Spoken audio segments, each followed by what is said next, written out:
आजचा दिवस साधा नाही. आज गजानन महाराजांचा प्रगट दिन. 147 वर्षापूर्वी या भूमीवर अवतरलेली एक अशी दिव्य शक्ती जिने लाखो भक्तांची आयुष्य बदलली. आज प्रगट दिनानिमित्त मी माझ्या मैत्रिणीकडे पारायणासाठी चाललेले आहे. पण खरं सांगायचं तर ही एक फक्त वाटचाल नाही, ही मनाची, श्रद्धेची आणि आठवणीची यात्रा आहे.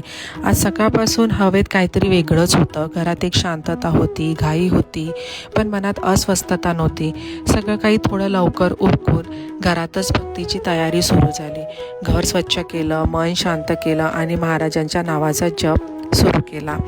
जसं घर स्वच्छ करत होते तसं मनातले विचारही हळूहळू निवळत गेले.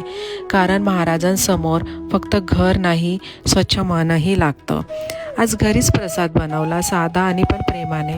कारण महाराजांसाठी जागा महत्त्वाची नसते, भाव महत्त्वाचा असतो. स्वतःच्या हाताने बनवलेला प्रसाद आणि मनात एकच प्रार्थना, महाराज जिथे असू तिथूनही आमच्यावर कृपा ठेव. डेन्मार्कमध्ये असलो तरी मन आज शेगावमध्येच होतं. आणि मग लवकरच फ्रेंडकडे निघाली. तिकडे पोहोचताच फ्रेश झाले, मन शांत केलं आणि स्वामी समर्थ महाराजांची आणि गजानन महाराजांची पूजा केली. आणि मग आला सगळ्यात सुंदर क्षण.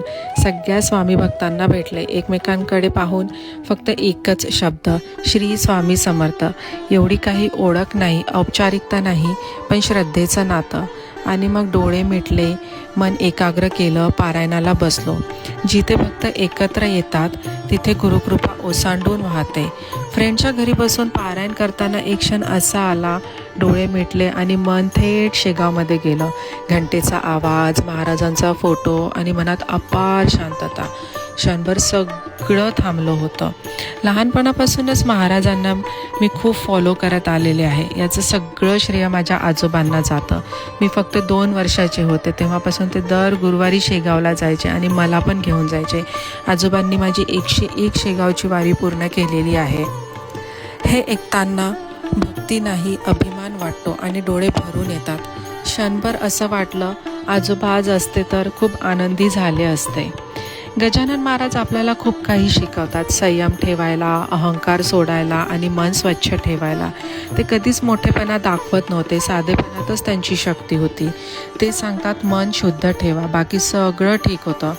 शेगावचा परिसर म्हणजे एक वेगळीच ऊर्जा. तिथे गेलं की मन शांत होतं आणि प्रश्न आपोआपच विरघळतात. असं वाटतं महाराज अजूनही तिथेच फिरत आहे. आणि मग येतं अक्कलकोटचे स्वामी समर्थ. स्वामी समर्थ म्हणजे धैर्य, निर्भयता आणि गुरुची अपार शक्ती. ते सांगतात, भिवू नकोस, मी तुझ्या पाठीशी आहे. गजानन महाराज असो किंवा स्वामी समर्थ, दोघंही एकच शिकवतात, श्रद्धा ठेवा, कर्म करा आणि देवावर पूर्ण विश्वास ठेवा. आजोबा नसले तरी त्यांची भक्ती आजही माझ्यासोबत आहे.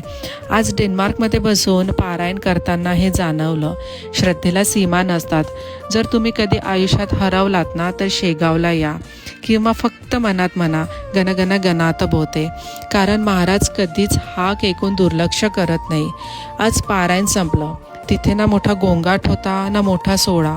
फक्त शांतता होती आणि मनात स्पष्टता. देश वेगळा आहे, जागा वेगळी आहे, पण श्रद्धा तशीच आहे. डेन्मार्कमध्ये असलो तरी आज मन शेगावमध्ये आणि अक्कलकोटमध्येच होतं. कारण जिथे भक्ती आहे तिथे महाराज आहेत. आज एक गोष्ट कळली, महाराजांना भेटायला लांब जायची गरज नसते. जर मन प्रामाणिक असेल तर ते आपोआप जवळ येतात. आजोबांची सवय होती, ते नेहमीच म्हणायचे, शब्द कमी ठेव, भावना खरी ठेव. आज तो अर्थ खूप खोलवर जाणवला. हा लॉक काही परफेक्ट नाही आहे, पण तो खरा आहे. आणि कदाचित यातली शांतता कुणाच्या तरी मनाला स्पर्श करेल. इथेच थांबते. गणगण गणात बोते. श्री स्वामी समर्थ महाराज की जय.